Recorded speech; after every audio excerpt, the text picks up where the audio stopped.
Welcome to 21st Sports 2015 Season Preview for the Seattle Seahawks.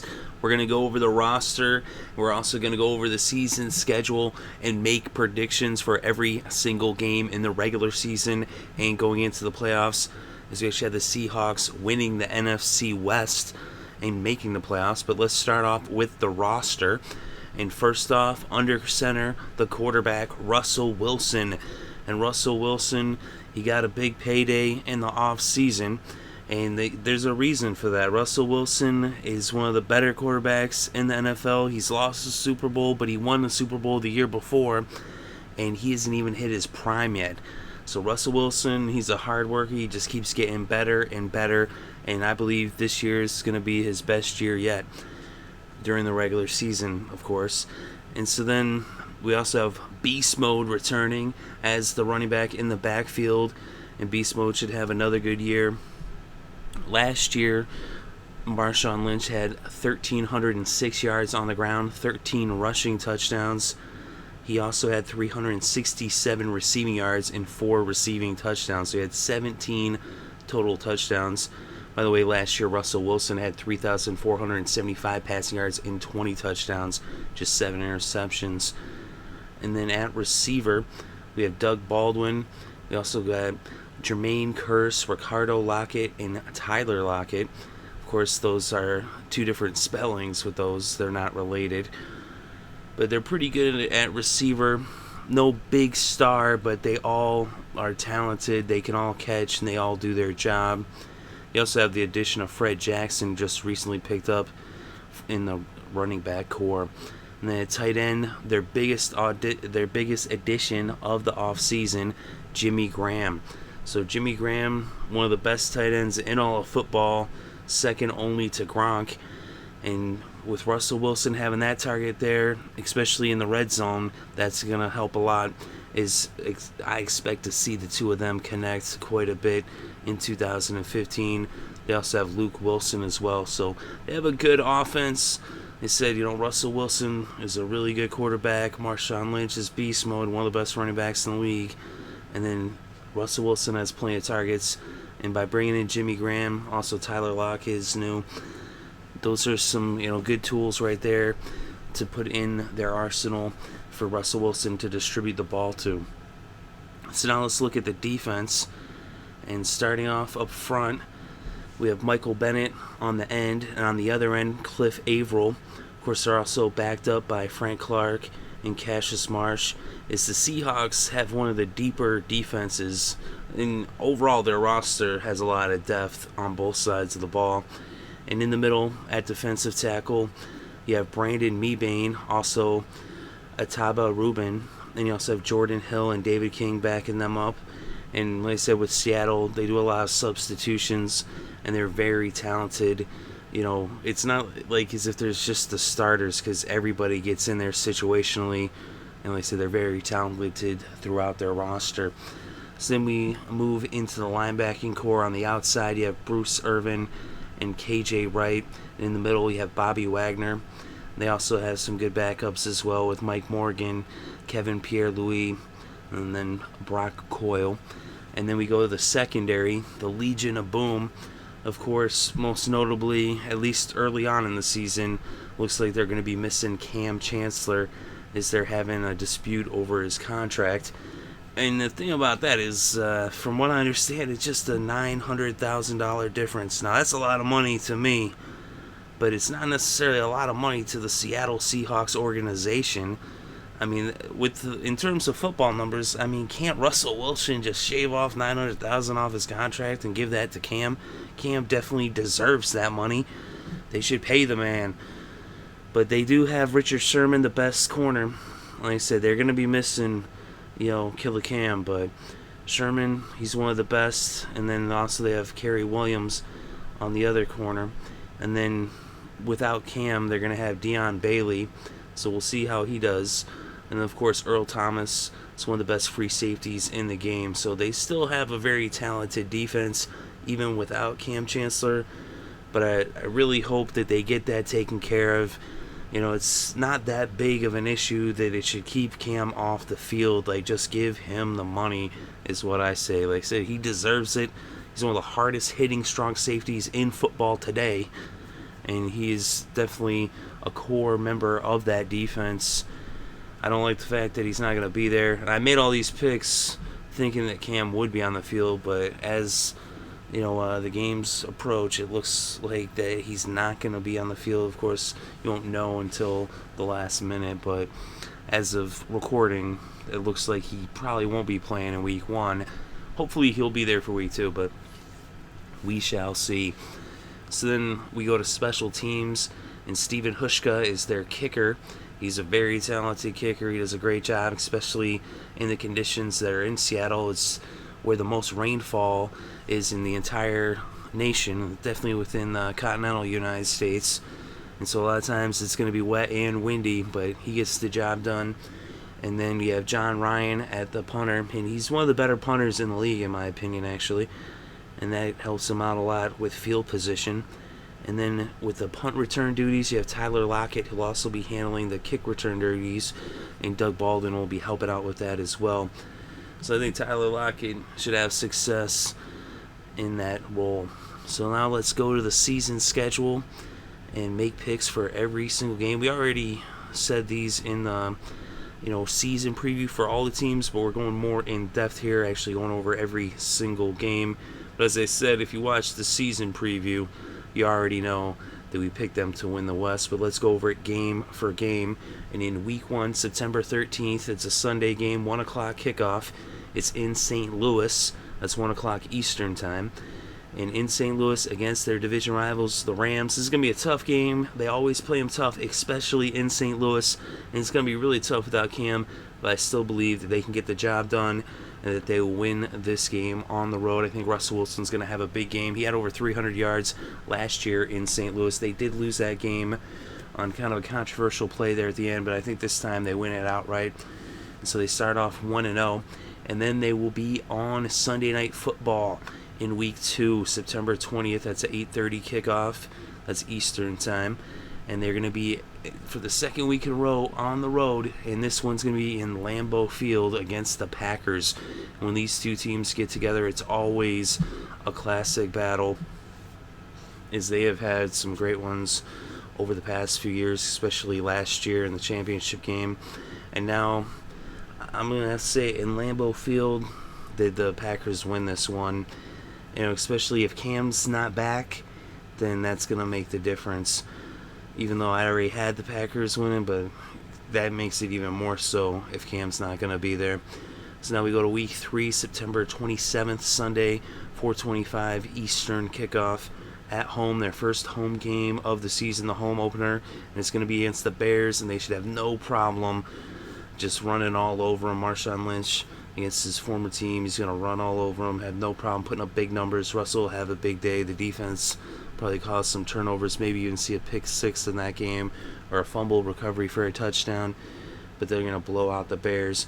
And then they have their second straight home game in a row against an NFC North opponent, and this one is week 4, as I said, October 5th. It's a Monday Night Football game, their second primetime game of the year in just week 4. So it's an 8:30 Eastern kickoff, and against the Lions. And that's going to be a tough game against the Lions, but I believe that they can win it, especially in Seattle. And so the Lions are a really tough team. It's going to be a good game, but I believe that the Seahawks will pull this one out. So that brings us to week 5, October 11th, Sunday, 1 o'clock Eastern kickoff in Cincinnati against the Bengals. And against the Bengals on the road, I believe the Bengals can win this one. Cincinnati is one of the toughest teams to beat in their home, just like the Seahawks. The Seahawks always win at home, and that's how the Bengals are in the regular season. And so I think the Bengals can take this game. The Bengals got a really strong team. They're two very evenly matched teams, two of the best teams in the NFL, and it's going to be a game of the week, in my opinion. Looking forward to that one. I think because it's in Cincinnati, the Bengals end up getting the victory. So in week 6, October 18th, a Sunday game at 4 o'clock. And this one is at home against the Panthers. So the Seahawks taking on the Panthers. This was actually a playoff game. last year, but they beat them no problem, and I believe that they'll have no problem beating them here. So I think the Panthers are kind of overrated coming into this season, and even if they had the same record as last year, they're not going to win the division with a losing record. That was kind of a fluke thing. But so week 7, October 22nd, Thursday night football, 8:25 kickoff, so their third primetime game of the season in just 7 weeks. This one is in San Francisco against the Niners, so they're on the road against their division rivals. This had been a classic battle, but not this year. This year, they're going to have no problem with the Niners. The Niners are a team in turmoil. They lost over 10 starters, and Seattle's going to have no problem beating them in primetime on Thursday Night Football. So then week 8, November 1st, Sunday at 4:25 p.m. Eastern, they'll be going to Dallas to face the Cowboys. It's their second straight road game in a row. And this one is another battle. It is a playoff game, but I think that, this time around, well, they won before and they're going to win it again. But I think this time around it won't be as tough against the Cowboys. Cowboys actually beat them last year in Seattle during the regular season. They're one of the few teams that was able to accomplish that feat in the last few years. But this time they get revenge against the Cowboys, especially without DeMarco Murray there. It's going to be definitely the difference, and they will just have no problem, probably run up the score a little bit on that one. So that takes us to their bye week in week 9. And then coming out of the bye week, week 10, they'll be back in prime time. And so they'll be on prime time for the fourth time. And this is week 10, fourth time in the season in prime time. Sunday Night Football, 8:30 p.m. Eastern kickoff at home against the Cardinals. This is going to be a tough game against the Cardinals, but it's in Seattle, and I believe that they will be able to take this game. I think they have the edge over the Cardinals overall, but especially in Seattle, I see them winning this one. So then in week 11, November 22nd, a Sunday game, 4:25 p.m. Eastern time kickoff, and this is against the San Francisco 49ers in Seattle. This is the second time they'll face the Niners this season, and I believe they get the W and they sweep the season series in 2015. Of course, winning those division games goes a long way towards winning the division title, and it's going to be a close one this year, especially with Arizona right there, and I believe they're going to have a good record as well and be, right there in competition and make the playoffs, and it'll be between these two teams for the division title. The Cardinals, rather, not the Niners, just to make that clear. But in week 12, November 29th, they're going to be at home again for the third straight game in a row. They got a nice home stretch there, and I think they're going to win all 3 of these home games. And this one's against the Steelers. That's 4:25 p.m. Eastern kickoff, and I believe they can beat the Steelers. The Steelers got a good offense, and but their defense is kind of young, and they're still going through some growing pains. Of course, at this point, their defense should be a little bit better by week 12, but I think that, Seattle will beat them. And so then week 13, December 6th, 1 o'clock kickoff is a Sunday game. They'll be on the road in Minnesota against the Vikings. I think they can beat the Vikings. They shouldn't have too much problem with them. The Vikings are a good team. It'll be an interesting game to watch, but the Vikings are still kind of young. They still are a couple seasons away, at least 1, maybe 2 seasons away from competing with a team like the Seahawks. So in week 14, December 13th, they're back in prime time for the 5th time this season, the final prime time game of the regular season. And that's 8:30 kickoff Sunday night on NBC, December 13th, as I said. And it's their second straight road game in a row. This one is against Baltimore. Second straight game against a team with purple in their color scheme as well, for that matter. But yeah, against Baltimore, I think they'll have no problem winning. Even in Baltimore, I think Baltimore is going to have a rough season. I think the Seahawks will continue their winning streak. At this point, they had won 3 games before the bye and 4 games coming out of the bye. This would make 8 games in a row for their win streak. So I think they're going to have a nice long win streak at this point.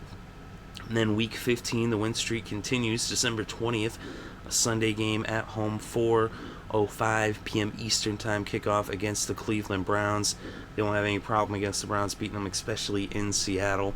And so week 16, December 27th, another Sunday game, 4:25 p.m. Eastern kickoff, and they'll be hosting the Rams. as they face the Rams in Week 1 in St. Louis, and then they face them again all the way in Week 16. It's in Seattle, and I think they win that one. I think that will complete the season sweep of the Rams. They're going to have a little bit of trouble winning Week 1, but they won't have much trouble winning in Week 16 against St. Louis. And so then Week 17, January 3rd, 4:25 p.m. kickoff time, Eastern, of course. Well, I've said it every time, so of course. But for you listening, it's probably going to be going Western time, which would be 1:25. But anyway, they'll be in Arizona for the final game of the season. This potentially could be a game that has the division title on the line, whoever wins. But I actually have it where they would already have the division title going into the game, and being that they would have already secured the division title, they still would have home field advantage to play for, but I think that they might end up resting the players, and then Arizona gets the win here. Even it's in Arizona anyway, so I think Arizona potentially wins this game even if Seattle plays all their players. But at this point, with the division already won, there wouldn't really be much point not to sit a few guys, you know what I mean, on the final game. Because you got the playoffs, and then that kind of gives them 2 weeks to get ready for the playoffs, whereas Arizona, they win this game, and then they're going in as a wild card. And that's even more, motivation for them. Not like they need extra motivation, but so I think that that's where, the winning streak ends after 10 weeks in a row of winning. They lose that one to Arizona, but like I said, it'll be a situation where they're not necessarily at full strength, having resting some of the starters for the playoffs. And so then they'll be heading into the playoffs, as I said. But I don't think they're going to necessarily get that first round bye. So I think the Eagles will actually end up with the same record and have the tiebreaker over them. So I actually think that they'll be playing in the wild card round. And so then in the wild card round, I think that they're actually going to see Arizona for a third time. So that's another incentive to not necessarily play all your players the week before, because the next week they're going to see Arizona again. At least that's how I have it, picked for all the teams. That's how it played out, is that they would be the third seed, Arizona would be the sixth seed, and so then they would be facing Arizona the next week in the wild card, except they would be hosting them in the wild card, and I had them beating Arizona the very next week after having lost in Arizona. And so then they would have beat them 2 out of 3 times, and both times in Seattle. So I have them advancing to the divisional round of the playoffs, and then in the divisional round of the playoffs, they'll end up going to Philadelphia to face the Eagles. But even though it's on the road, I believe Seattle can go into Philadelphia and beat the Eagles and advance to the NFC Championship. So I'm picking the Seattle Seahawks to move on to the NFC Championship once again. But this time, they're not going to make it to the Super Bowl. They're going to fall just short. At this point, I think fatigue kind of sets in, having played such long seasons, having made the playoffs so many years in a row, having even gone to the Super Bowl 2 years in a row. It's really tough to go a third year in a row. We have seen it happen before, where teams have gone 3 years in a row. The Bills went 4 years in a row. But I just think that in the NFC Championship, it will be in Lambeau Field. The Packers will be the number 1 seed. They'll have home field advantage. And being that it's going to be in Lambeau, I think that the Packers end up winning this one. I have them beating them in Week 2, and then again in the playoffs in the NFC Championship. It's tough to do, but that's how I have it played out, and that's how I have the picks going. So if you agree or disagree, go ahead and leave your comments in the comment section. Definitely interested to read your thoughts and opinions. And let me know what you think about the roster. What do you think about the schedule? What do you think about the predictions? What do you think about their chances at repeating as the NFC West champions? And also, where do you see them going in the playoffs? How deep do you see them going in the playoffs? Do you think they'll make it all the way to the Super Bowl again for a third year in a row? If so, let me know. I don't have it picked that way, but I'm definitely interested to read everyone's thoughts and opinions as I stated. Thank you very much for listening. It is greatly appreciated. I hope you're having a good day and have a great weekend, and enjoy all the sports.